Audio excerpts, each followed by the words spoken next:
How about there? That looks like that might be working. How about that for sound? Shoot. Hello everyone, my name is Gary. I don't know how to run the sound on this system. DenverGuitarOrchestra.com, link is already posted. How about now? Dun, dun, dun, dun, dun. Or it's a drum roll. Let's see, and Vic is always the one who's helping me out with sound. Looks like it's working. I'm going to assume that I'm working. Yes, sound is good now. Okay, good. We'll use the microphone on the computer. I got to remember after what's been happening. Tuesday I take the microphone to the orchestra rehearsal and then I forget to plug it back in here. That's why we keep having no sound. Anyway, glad you're here. We've got a lot of cool music to play tonight, and I want to play faster and have my act together a little bit better tonight than I did last week. Last week we ended up with a 90-minute class. That's too long for guitar. Guitar is exactly worth 20 minutes, and then if I double that, it's 40 minutes, and anything beyond that is ridiculous. So let's go grab out of book one, let's grab our strummers. If I remember correctly, last week we talked about the 4 chords, and we talked about 1-chord songs, and our plan was to play some 2-chord songs today. So before we get too far into the mess here, let us take a look at our 4 chords. A chord requires these 3 fingers. You're going to put that, am I lined up properly? I'm not. Let's see. I need to get rid of those guitars over there. That space right there would be very helpful for you to be able to see what I'm up to. And I have a couple of dumb guitars, couple of guitars that I use once in a while there. A chord, 4, 3, and 2. Okay. That's a beautiful chord. I told you not to worry about F sharp minor yet. So let's skip over to D chord. Dun, dun, dun. Let's see, Linda is saying Vancouver is 50 and sunny, lovely before the rain. Okay, so it's a good day in Vancouver. And this is a good D chord, index, middle, and ring. Okay, and then E7, slide straight back, add your middle finger. And then go back to A, you're going to jump up, your middle finger is going to come down, and your index finger is going to jump up. Okay, let's do a couple of rounds of that. Skip the F sharp minor, just do E, D, and E7. 1, 2, ready, play.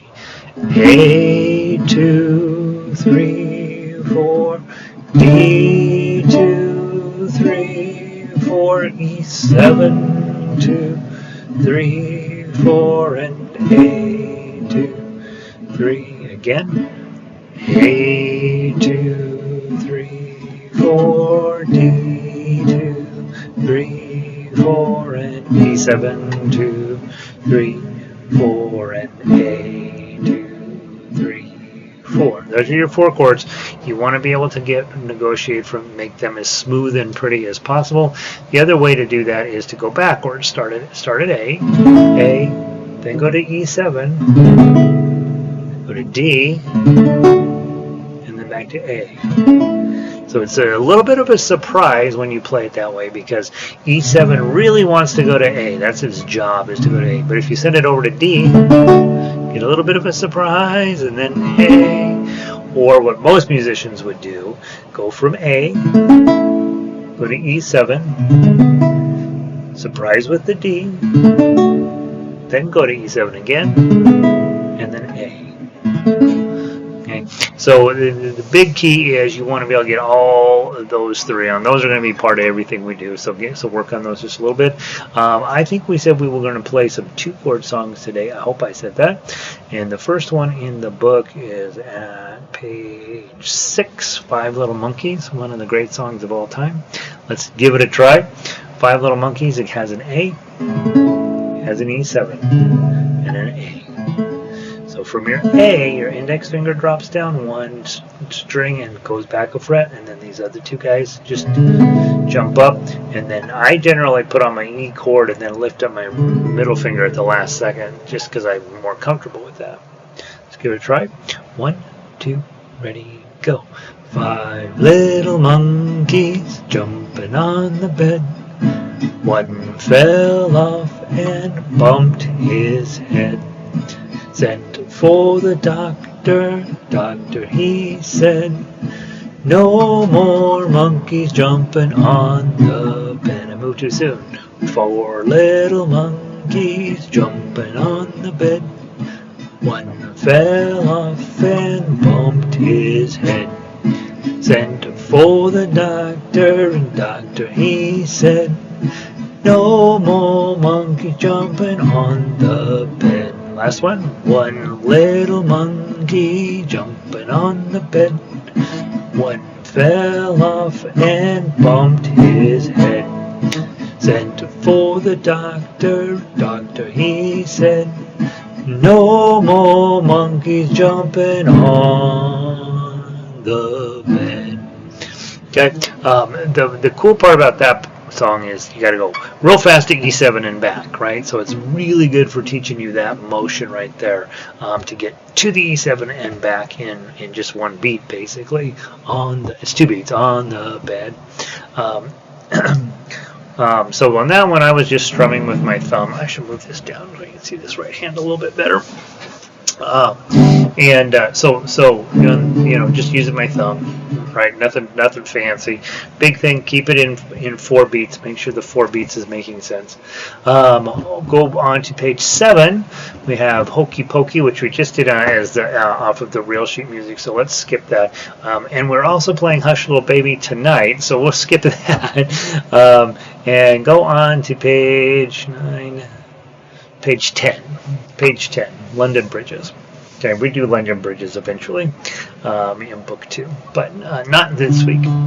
So London Bridge is actually really good because it gives you a little bit of time to be on each chord for a while. Okay, so a couple of chord survival techniques. Make sure when you're singing along and you see a chord change coming up, don't fall asleep on the chord you're on. Don't play it all the way to the end and then be late getting to the next chord. Always be looking ahead to whatever's in the next chord coming up, and then leave your current chord in plenty of time to have that next chord on and ready to play by the first beat of that section.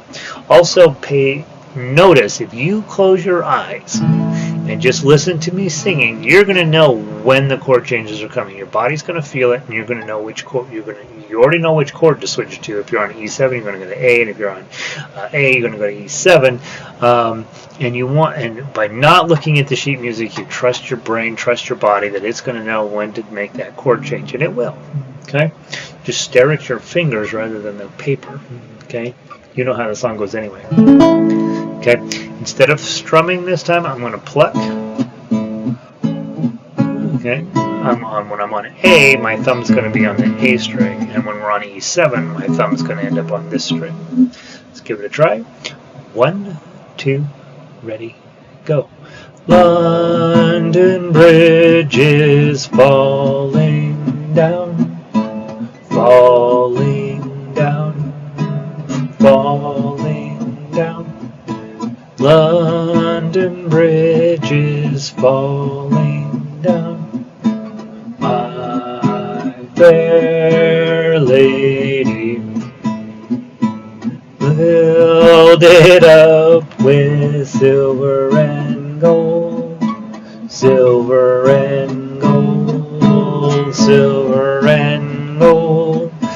Build it up with silver and gold, my fair lady. Take the key and have some tea, have some tea, have some tea. Take the key and have some tea, my fair lady. Okay. When you're in that claw position, you can always, as long as you're confident, from going from a 4-finger pluck, 1, 2, 3, 4, to a 4-finger arpeggio, thumb, index, middle, ring, thumb, index, middle, ring, thumb, index, middle, ring. And I think what you'll find is that you can actually do arpeggios pretty quickly just by getting your hand into that 4-finger pattern. I think it's a really good idea. Let's move on. 11, 12. I think there's one more in here somewhere. Oh, page 14, Soft Kitty. We got to do that one.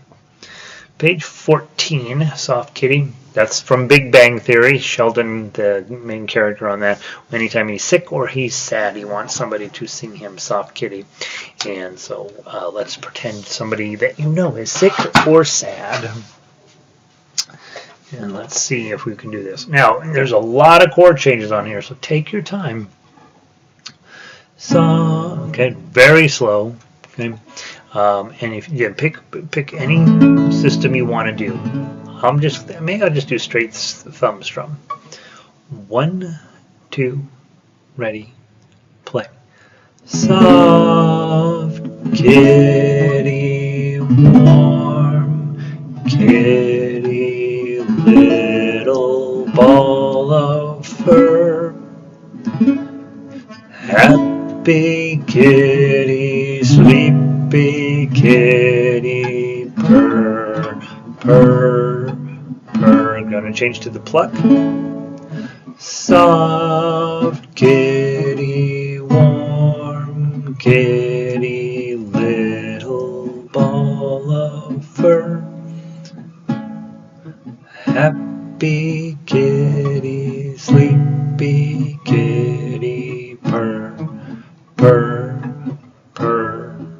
And arpeggios. 1, 2, ready, play. Soft kitty, warm kitty, little ball of fur. Happy kitty, sleepy kitty, purr, purr, purr.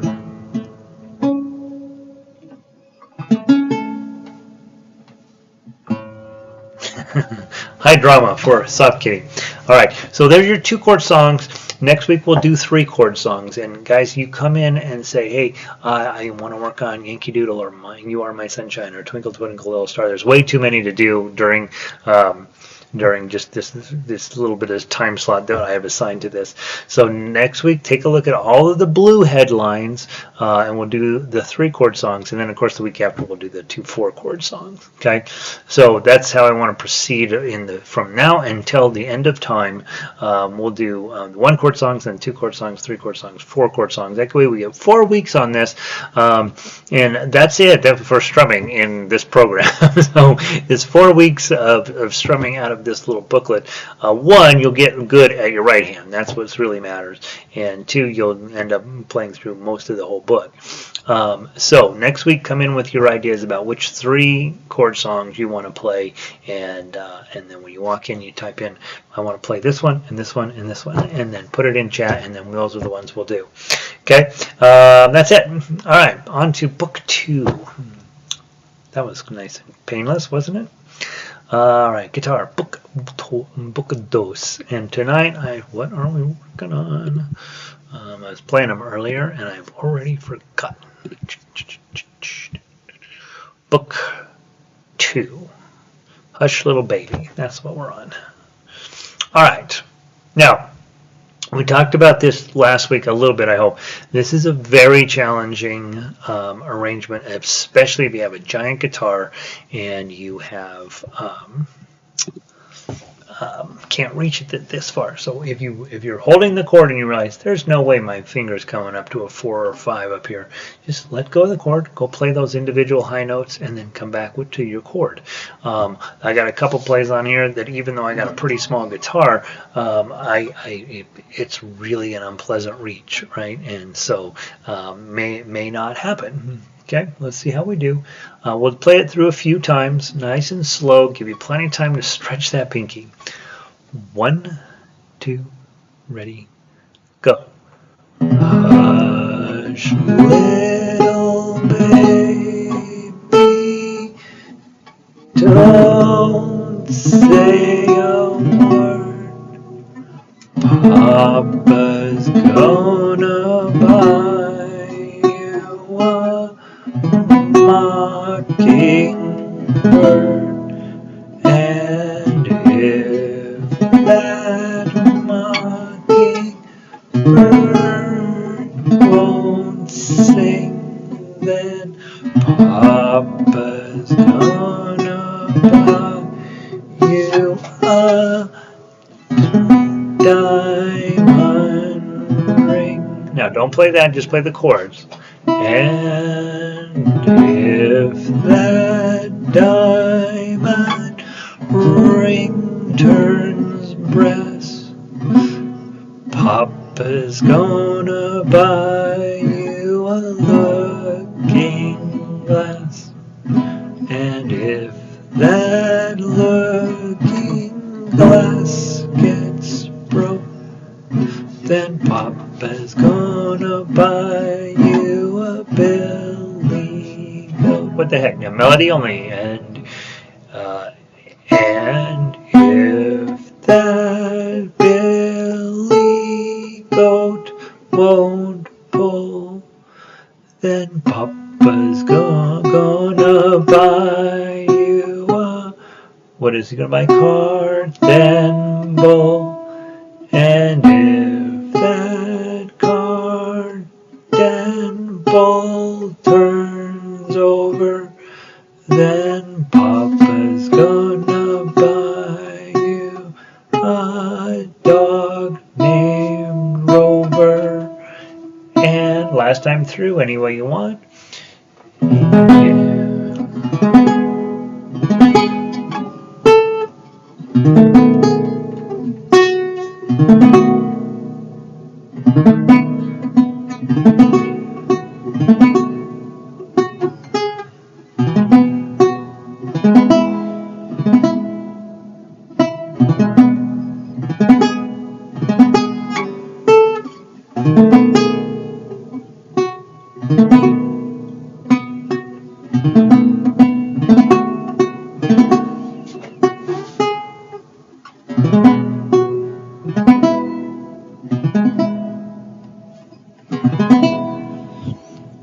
That's a really challenging key for that song. Maybe in the future I'll change the key. See if I can find a little easier one to play. Change key. Yeah, that's just such a pinky workout. Not that you're not going to have pinky workouts in the future, but yeah, it can be a lot. It can be a lot. Hey, Sandy, welcome in. Good to see you. All right, Hush Little Baby. We move on. It's a weird little tune. It's okay. Now on to a really good tune that's really hard to play. Itsy Bitsy Spider. All right. Itsy Bitsy Spider, this is going to be your job for the weekend. I want you to really think this one through because this is a good piece of music and it's got some pretty important skill sets. Okay, so G chord. The itsy bitsy spider went up the D7 you've done before. On the water spout, down came the rain and washed the spider out. Out came the sun and dried up all the rain. And the itsy bitsy spider went up the spout again. Okay, so G D7, that's going to come up. You want to be able to play that in good timing. Go super slow when you first start a new chord set, even way slower than I just did. The itsy bitsy spider went up the water spout. If you have to play it that slow, play it that slow. If you have to play it even slower, play it even slower. Now, you're in 6/8 time. So 6/8 is a weird time signature for two reasons. One, it says 6/8, and so your first thought is, I've got to strum 6 times in a measure, and that's crazy sauce. Don't do that. Strum 2 times in a measure. So it's really 2 sets of 3 is how 6/8 works. So it's the 1 2 3 1 2 3 1 2 3 1 2 3 1 2 3 2 3 1 2 3 1 2 3. So think of it as 2 groups of 3 when you're strumming. If you're doing a regular thumb strum type thing or even a pluck, you're probably just doing 2 of those in per each measure. But here's what's kind of cool. Arpeggio patterns: thumb, index, middle, ring, middle, index. 1 2 3 4 5 6. Can't do it in the air. you can do a really nice arpeggio pattern. Thumb, index, middle, ring, middle, index. Thumb, index, middle, ring, middle, index. 1, 2, 3, 4, 5, 6. 1, 2, 3, 4, 5, 6. Now the first time you do that, just have your thumb on the bottom 4 strings, or your hand on the bottom 4 strings. Thumb, index, middle, ring, middle. Now as you get better, you're going to want your thumb to travel down the strings and back up the heavier strings until you get to D, the D chord, and on D chord you're just going to use the D and the A string. Okay, so your thumb will get adventurous, but in the first time through, just thumb, index, middle, ring, middle, index. Let's try it. Okay, that's your how we're gonna do our full arpeggio on this one. Okay, 1, 2, 1, 2. The Itsy bitsy spider went up the water spout. Down came the rain and washed the spider out. Out came the sun and he dried up all the rain. And the itsy bitsy spider went up the spout again. Okay, so you see how we are now plucking in 6. We're just singing it where the notes drop, or where the melody notes drop in on top of that 6-beat pattern. So that's a really fun thing to work on. 6/8 time is one of my favorite times in music because of that right there. 4 fingers turns into a 6/8 pattern, and it's perfect. And it's perfect every time. It never fails. It will never fail you.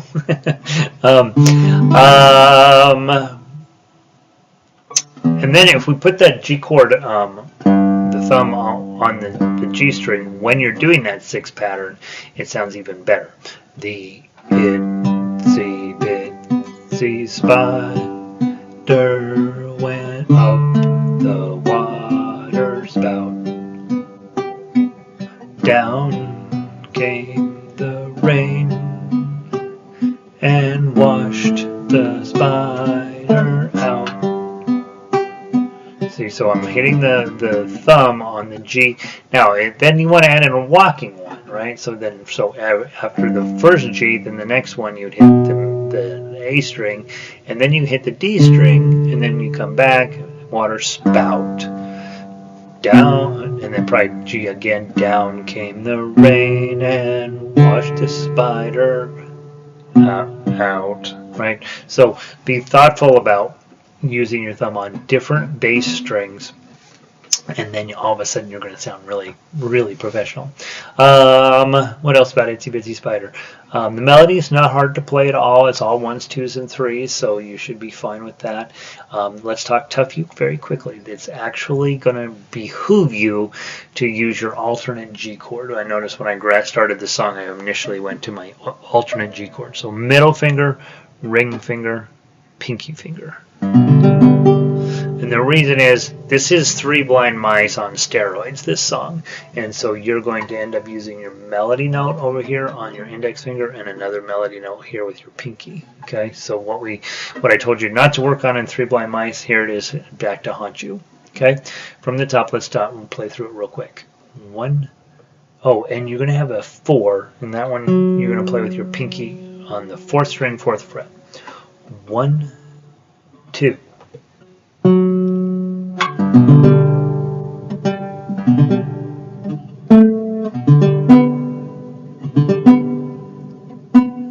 D7, G chord,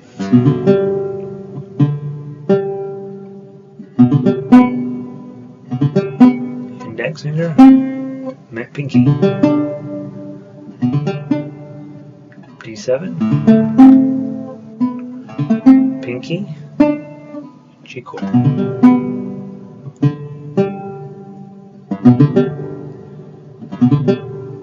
Index, D7,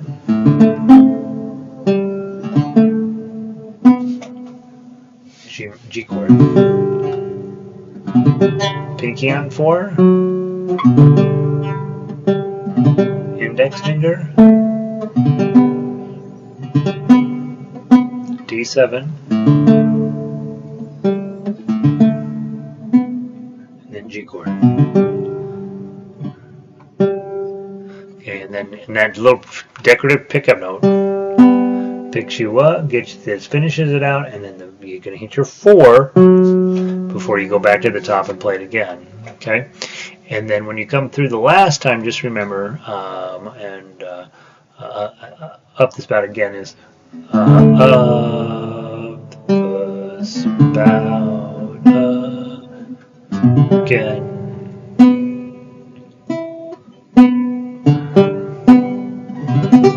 Right, and then just a big glissando on the end. I'd say overall, when I was arranging this, I was trying to make you use the middle strings and not hit the top.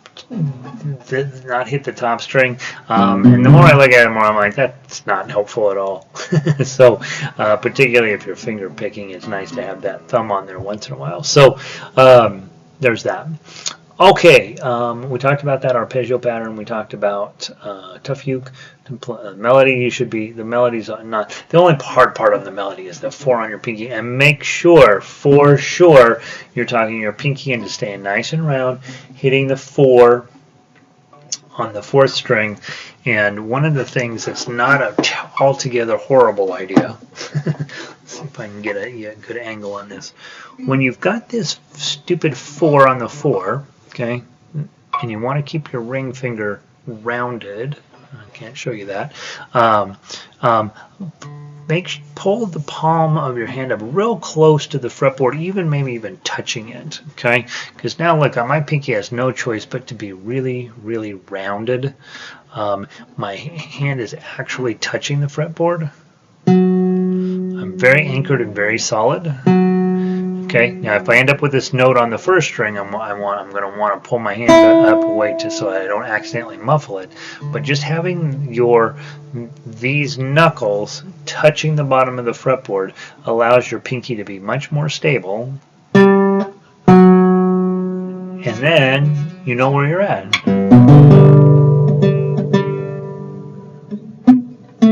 Okay. And so it's okay for this part of your hand, these guys, to touch the bottom of your fretboard to give you some stability for this pinky to force it into that correct posture. I can't show it to you. And then by having that round pinky and your palm touching the neck, you're then in really solid shape to get good clean tones. And then obviously if you end up with a note on this string, you don't want to hit that, so you'll just drop your hand just a little bit just to make sure that that string rings clear. So it seems like a very minor thing to talk about, but don't be afraid to touch the fretboard or the neck with your left hand if you're not playing notes on the 1st string. And again, all that does is just really help make this much more solid and its attack angle much better. You guys can tell I've been working on my pinky a lot over the last year, and still got lots of work to do on it. But the idea here is that I was always afraid to touch the neck, and so if I'm out here, well, then my pinky doesn't have any sort of support. So rounded pinky is very helpful because saying, yeah, it's supposed to be, right? That's why I'm working on it, is to make it as helpful as possible. And then, of course, once it's in good shape, your other fingers will know what to do. It's odd that we have this one random F note in a song that's full of G to get us started. The itsy bitsy spider, T do da da da dum. So yeah, that's what's going on there. Alright, so Itsy Bitsy Spider, this is a really fun one to play, and don't worry about doing everything exactly perfect the way the sheet music says. Get Itsy Bitsy Spider out of it. You know how that song goes. Make it sound like that. Alright, 6:30 already. Let's go Water is Wide, Book 3. Now, book 3. Now, I was playing this earlier. It is pretty challenging, the arrangement, right? And so what I'd like to do is, there's no reason for me to sing this, obviously, because there's no way I'm going to do it justice. But a couple of thoughts on the chords generally. E chord, the water is wide. Strum, I cannot cross o'er. And neither have. Now look at this C sharp minor. It's kind of a weird looking chord, but your index finger is already planted where it needs to be. Dink, dink, dink. So these two guys just drop down here, and then your pinky goes up to 4. And neither have I. Isn't that a beautiful chord? Okay. If I use my own advice and sort of cramp my hand up a little bit and get my pinky clean. All right, so take a minute to read through it. The water is wide. Strum before you sing. I cannot cross o'er. Strum again. And neither have I. So that note is higher on the chord than you're singing, so don't play that note. Okay? To make sure that your voice is above the chord. And neither have I. A chord. The wings too. And you got a beautiful F sharp minor here from book 1. Fly. Grab your B7 to fill it out. Build me a book B chord. It's going to be on way up here on the 4th fret, pinky on 7.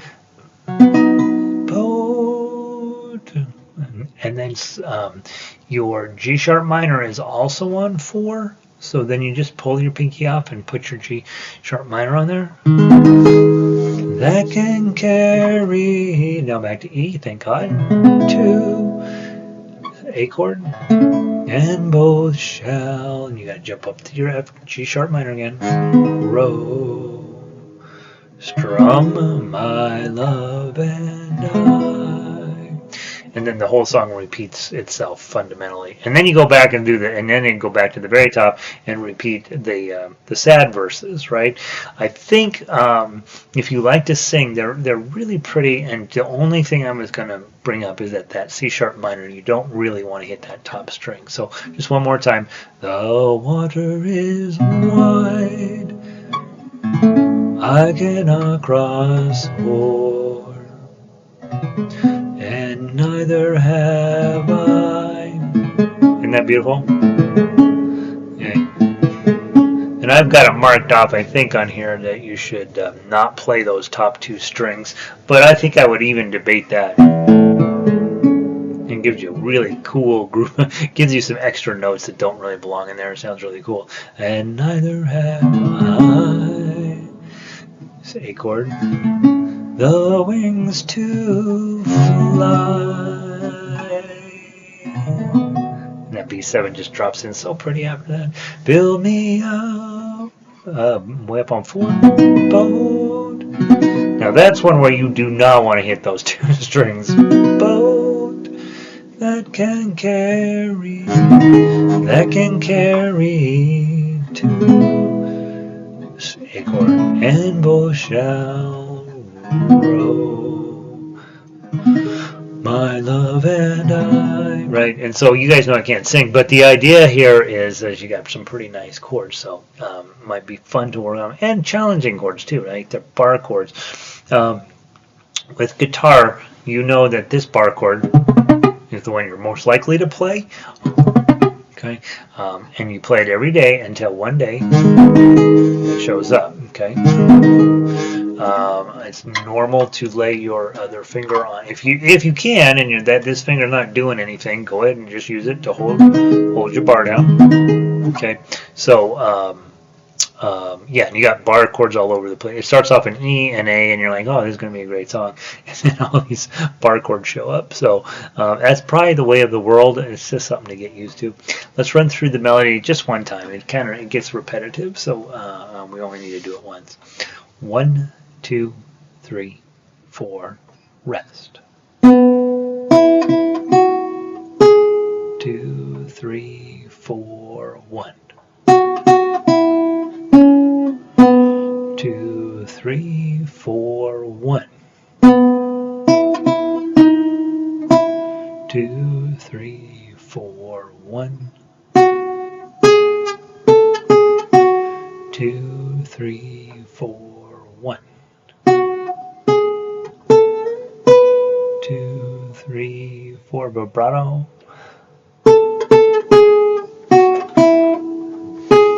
2, 3, 4, 1. 2, 3, 4, 1. 2, 3, 4, 1. Vibrato. Go. Let it ring. 3, 4, 1. 2, 3, 4, 1. Vibrato. 1. Lots of vibrato. Go. 3, 4, 1. 2, 3, 4, 1. Second ending. Okay, drops it through. A couple of thoughts. Most people, without these great big long notes, it would be very normal to arrange this in a little bit higher position, so that you could actually do a vibrato on every note that's long. The problem with a 0 is there's no way to do vibrato because it's open, right? So a lot of people, if you see an open on the second string, you've also got that same note on the third string at 4, and would have a tendency to put it up there. You know, guitarists who are trying to turn this into something. So at some point, I will probably move that up there just a little bit, because I think that business of these long notes that have zeros sort of disappointing on some level. You're like, I really want to play that with vibrato, and I can't.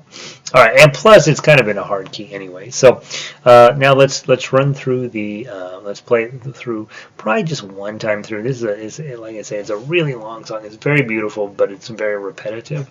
Let's try the tough uke and see how we do. Nice and slow. Again, huge finger stretches.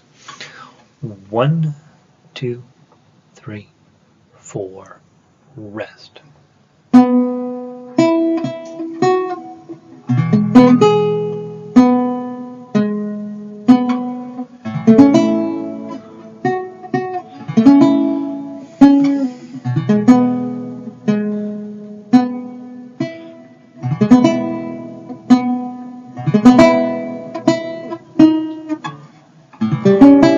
Whoops.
Yeah, dearie.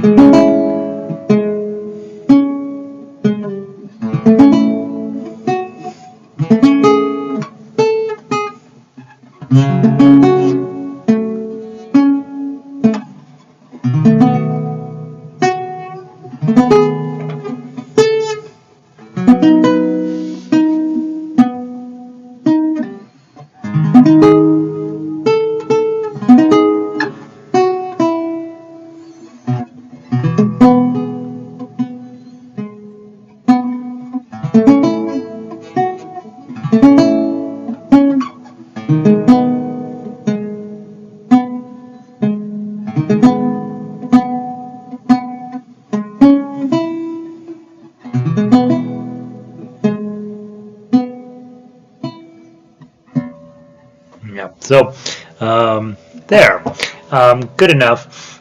Notice the cool part is if you take just part of that G sharp minor, you can do it down here on the 1st fret, right? But if you're going to be singing, you want on the bigger chord, you gotta do it up here on the 4th fret. So singing it is actually probably harder than playing the tough uke in some respects. I think that playing this one, the problem again is these massive pinky stretches, and I would do better off if I had the guitar properly positioned, right? I think I was down here like this, like trying to get to it. So again, another argument for strong, good quality vertical posture would be important. So there's that. I think probably I'll work on this one and put it into a different key just to see if I can't simplify a few of those finger stretches, move it a little bit further up the neck. I used to always arrange everything down here at the very bottom because it feels so crazy once you start moving up the neck. But this one could probably use it a little bit higher on the neck. All right, let's talk about your song for the week. It's When the Saints Go Marching In. Those of you guys who've been with me in harmonica know that we do this all of the time, and it turns out it's super hard on guitar. So let's take just a minute to run through the basics. C chord. Oh, when the saints go marching in. Oh, when the saints go marching. Okay, and you got a G7, so these two up, this one down, and back to this. Oh Lord, back to your C chord. 1, 2. Now be aware, C chord is hard enough. Now you're going to add your pinky on to get the C7. B, you hear that? B in that, and we're studying these at school. You're like, why is a C7 in a C song? Secondary dominant is what it's called.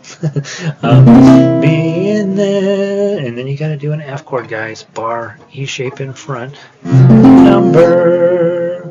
Oh, when then C chord, saints go, G7 marching in. Okay, so all the chords on here, the C, all of the chords are hard, every one of them. What are you gonna do? Okay. Well, when Donna just came home from the grocery store and she's talking to the dog and the door is open, so you'll hear a little bit of that in the background. Oh, when the saints go marching in, oh, when the saints go marching in, oh Lord, I C chord 1, 2, B in that number. Oh, when the saints go marching in. Okay, so work on those. Those are chords that are going to come up in your life a lot, and so this is a good one to work on them. Melody is nothing. 1s and 2s, 0s, 1s, and 3s. Are there any 2s at all? I don't know. That's it. 1s and 3s. It's like simple gifts. Okay, 1s and 3s. So the melody is easy. So then just hit the right string and you'll be golden. So then let's go through the tough acts very slowly. C chord to get started. So you're just setting the chord at the beginning. Bam, and then melody. 1, oh, 1. Pinky on the 3 here. And then decorative notes. Bum, bum, bum. Chord. Pinky. Bum, bum, bum. Chord. 1, oh, 1. Pinky. No pinky. Misses string. 5th of string. And then you could do it you could go ahead and put your 2 and 3 on the top. And then pinky on the 3. Okay, so I didn't put them in the arrangement, but that's probably, I'm going to write myself a note. Go ahead and make a regular 2 and 3 on the top of that G7 there. The important thing is the melody is open there, right? And now you got a normal G7 at measure 9. Setting the chord.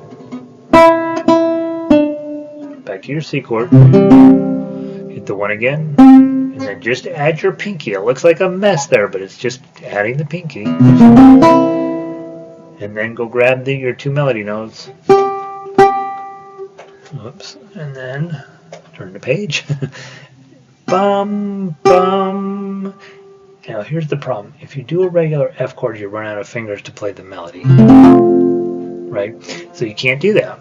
Ta-da! So now in this tough uke brain we simplify. All right, 1, 2, 3, and now put your pinky on. Just don't play these top 2 notes. Okay, and then just lay your index finger out when you get there. Okay. Okay, so it's with the 3 with your pinky, and then your index finger's laid out flat. Okay, now you put on the full F chord. 101. And now the C chord with your pinky.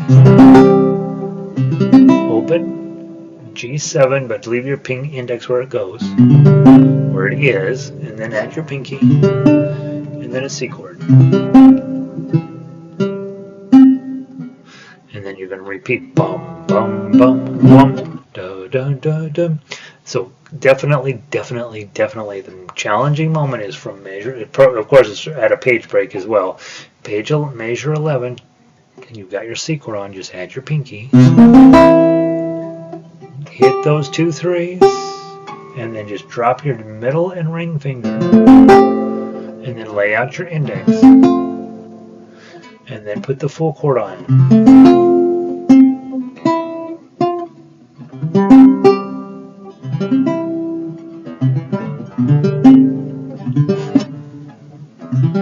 Yeah, and by the way, there's a part of me that's like, that's really hard. I should put it in a different key.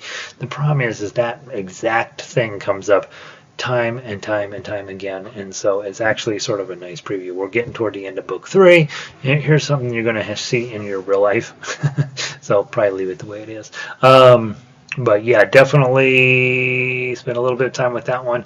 The melody's easy. The chords are pretty hard. The tough uke is very hard. Okay, how are we doing on time? Hey, I did it better this week. Okay, so there's books 1, 2, and 3. If you are fingerstyle only, you may sneak out the back door. If you are working through classical stuff with me, let's move on to book 0. Last week we introduced Autumn Waltz, which is a really pretty song. This week we are working on exercise 13. So grab exercise 13, if you will, and we're going to play it both ways. I got the way it is in the book, and then our finger stylized version of it. Okay, so let's remember your chords are A minor, D minor, and E. Okay, and we're going to spend a lot of time on those 3 chords in this program, because they really do help you build a nice solid foundation, and they make everything sound good. So I would start by grabbing that A minor, and then that way you got a good, 2 of the notes in the pickup measure are being held down. You're going to have to lift up the 1, and then you're going to have to add the 3. Okay, but play just the tough X line right now, which shouldn't be a tough X line. It should just say guitar melody. Okay, so from the top, 1, 2. Oh, sorry. Let me do it again. 1, 2.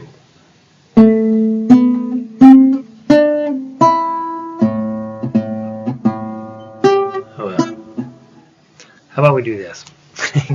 I'm all set to play the next line, and I'm just not doing a great job here. Forget the chords. Forget the chords. Forget the chords. And then think about on your right hand switching your fingers. If it's on the first string, probably play it with your ring finger. But the other ones, try to alternate index middle, index middle. Let's see if I can do it better. I apologize. 1, 2.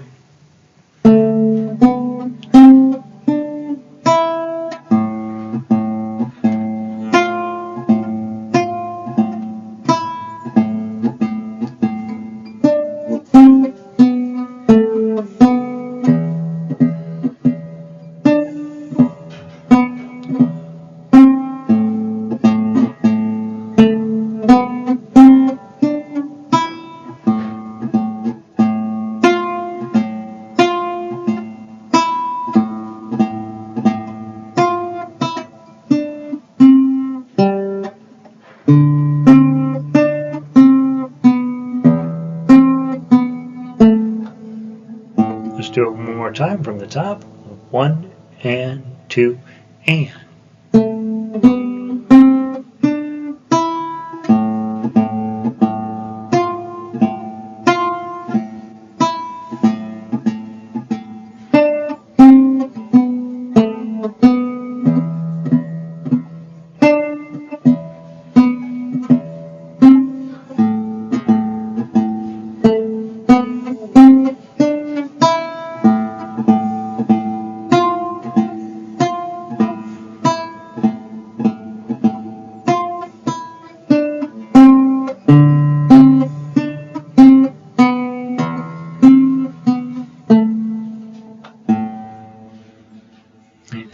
that's a good piece of music, right? Let's do the fingerstyle version. Now you will use the chords, okay? From the top, 1 and 2 and.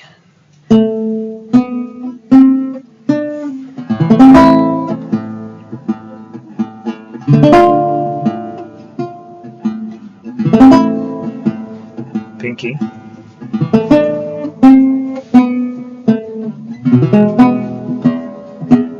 Pinky.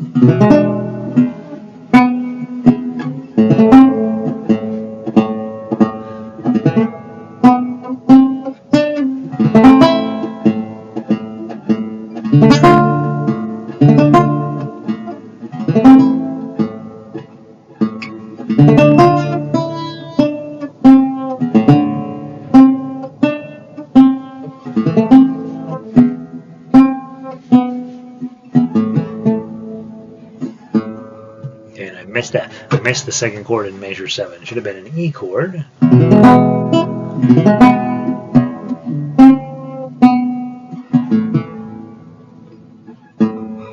Yeah. All right. So cool. Nice piece of music. Okay. Hopefully that's fun to play. Let's take a look at Dance des Îles. This is a pretty legitimate piece of music here, and you don't have the fingerstyle version here. I did give you the chords, but I don't necessarily know if they're helpful here, and so with this one, while it looks super busy in the standard sheet music up there, it's really just notes on, it's really pretty much throughout just notes on the quarter note, right? So everything's on beat, which should make it a lot easier. It looks crazy to read it, but it's basically every quarter note you're going to hit something, okay? So you can start on the 1, of course.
Do you see how Finney? Go to the top.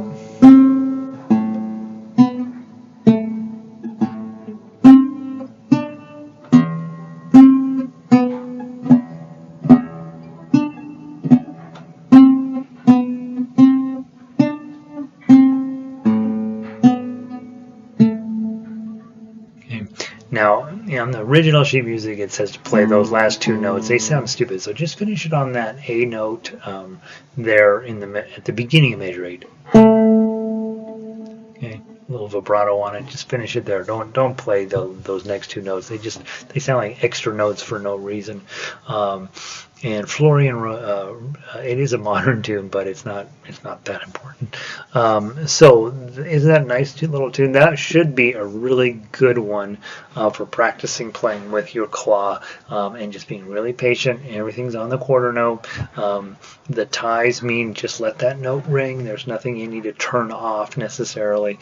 Just quarter note, quarter note, quarter note, and then again trying to be mindful not to play everything with your thumb. That's not a good idea. Okay, thumb's on the upper note, on the on the bass notes, thumb of course, but on those upper notes, index, middle, index, middle. Sometimes you might sneak in a ring if you want to use that on the first string or whatever, but just don't play the whole thing with your thumb and you'll get it.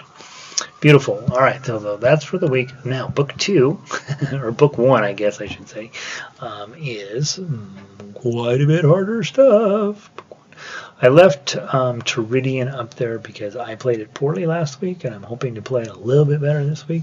So let's see what happens, and then we're gonna spend a couple of days on a few weeks on Andante and G, because that's definitely a huge step up from what we've been playing. All right, with Tourdion, the weird part is getting this C chord on right off the bat, and that C chord needs to be there because when you get started, it's hard to get stopped. Okay. All right, let's see if we can play this a little. If I can play a little better than last week. Remember, we repeat the top twice and then the bottom twice. 1, 2, 3, 4, 5, 6.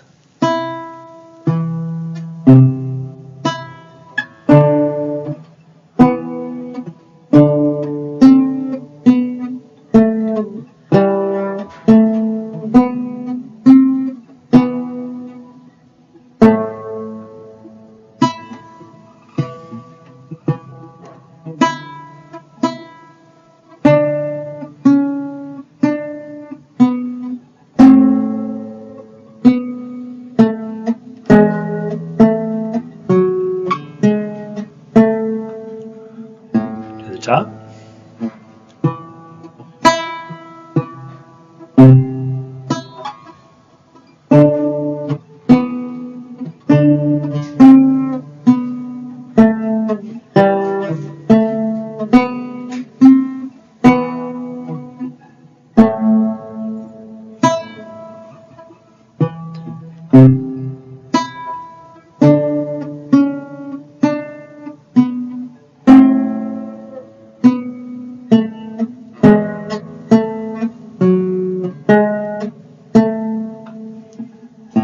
Second half. Gary, ready? Go.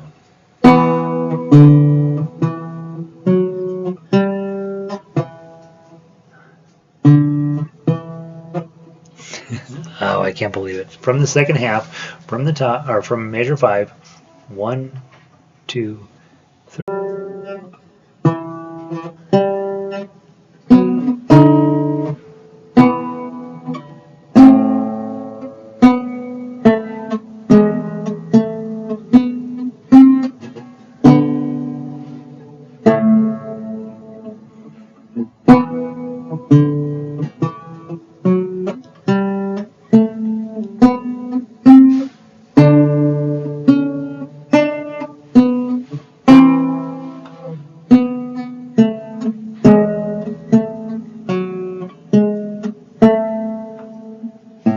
Measure 5.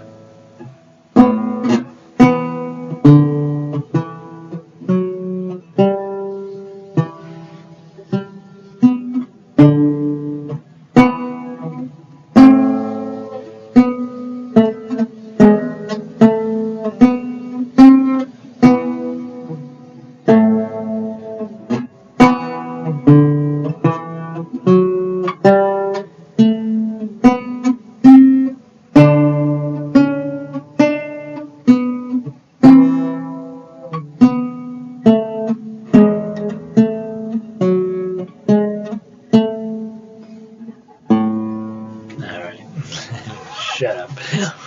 Closer than last week. You can feel that Renaissance sound to it, right? All right, so there's Tourdion. We move on. We're not going to spend a ton of time on Renaissance music. Let's talk about Andante in G, which is a way better song. And this one, guys, like I said last week, this took me about 6 months to work on. So if you're struggling with this one, you should be struggling with it. Please know that this is a tough piece of music here. Let's go through it nice and slow. I'm going to play the tough acts side of things. If you're like, oh, that looks like a lot, play the guitar side. That's perfectly fine. Okay, from the top, crazy slow. I'll count in 4, and then you'll know what to do from there.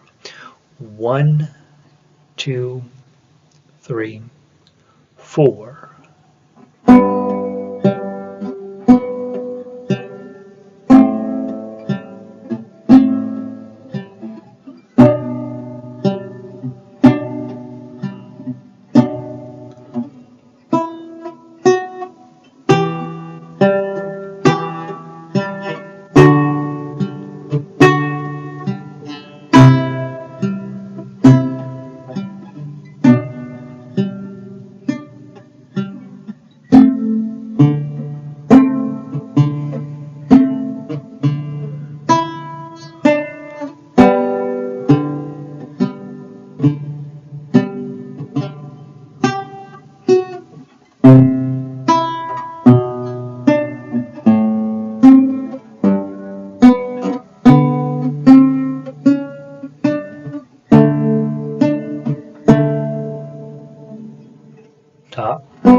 page 2.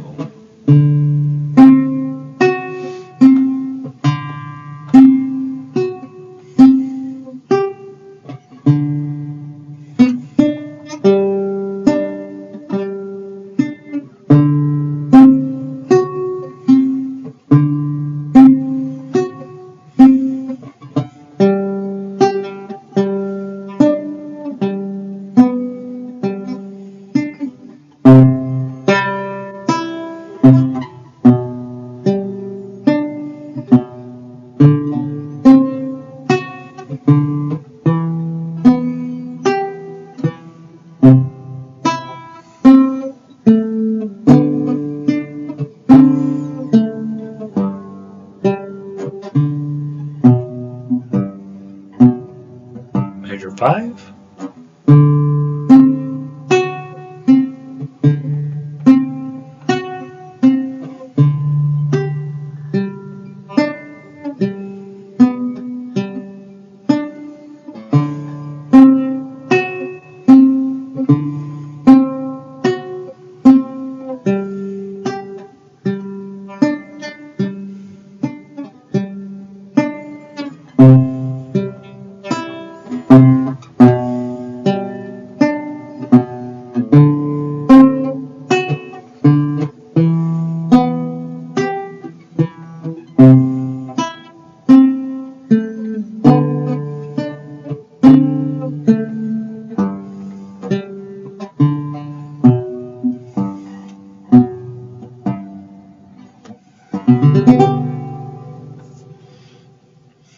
Let that last chord ring. It's really pretty, right? So you can tell from book 0 to book 1 you have made a massive jump up in complexity, and hopefully it's presenting you some real challenges so that you can continue to progress as a musician. I'd say obviously measure 7 and 8 are really tough on that, and measure 4 is pretty tough as well. So I'd say if you can get those two, if you probably spend a ton of time on those, the other ones will probably come along, and it's not a bad idea to double check your fingering as you're going along, that you're doing the best possible fingering, and you might, if you need to, come back and take a look at this video, because I think I got most of them exactly the way you're supposed to be.